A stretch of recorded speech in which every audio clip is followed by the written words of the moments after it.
Hello and welcome to Yerushalmi Berachos Daf Samachet. We're going to talk about respect and also about making lemonade out of lemons, or vinegar, actually. Not lemonade, but we'll see. So there's a very famous story that the Bavli and Yerushalmi bring down. I'm not going to go into the exact details, but basically there were two Talmidim who were disrespectful in front of their Rebbe. And in front of their Rebbe Bar Kapara, or Bar Kafra.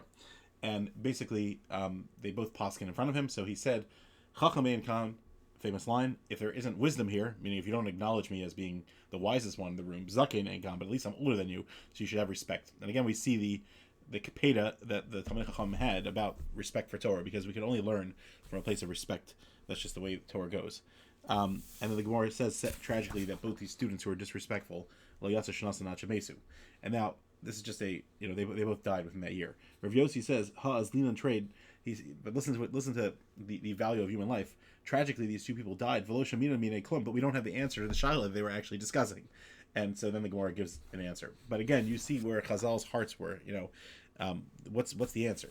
Okay. Then we have the Mishnah, which says that al chometz on vinegar, which is how we paskin. One says shal kol niyeh. Rehuda says no. Kol shu min kala ein mevarkin alav. You don't make a bracha. And the Baruch Tam brings down that it doesn't mean the pshat is that you don't make a bracha on vinegar, because also the Hanas Olam Haza bli bracha, but it means that you have to make a bracha on something else that is also a shakol, and then you're yotze with that. But listen to the brisa, and I'm going to leave you with a beautiful thought, which I think is very, very powerful. Tani, it says in the brisa, if somebody's wine soured, he should say Baruch Daina Emes, which we know is the bracha of giving Hashem's judgment, recognizing Hashem's judgment. Bala achlo, if he comes to eat it, Omer shakol niyeh. Okay, so he should say the bracha shakol, which is how we paskin, and that's how the Mishnah is saying it.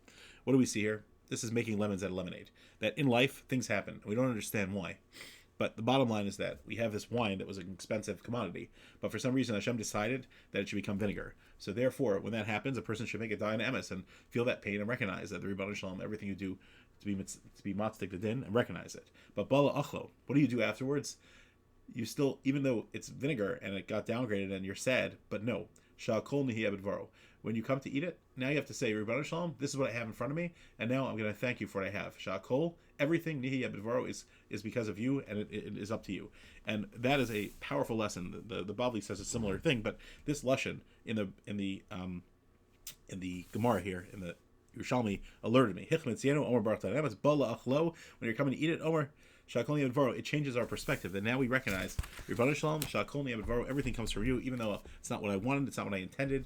But no, nonetheless, I still give thanks to you. And everything in life, we try to make lemonade out of any lemons that Hashem sends to us, because we know that the Rebbeinu Shalom knows this is what's best for us. We should all be zocheh to do it. It's an amazing level to be on.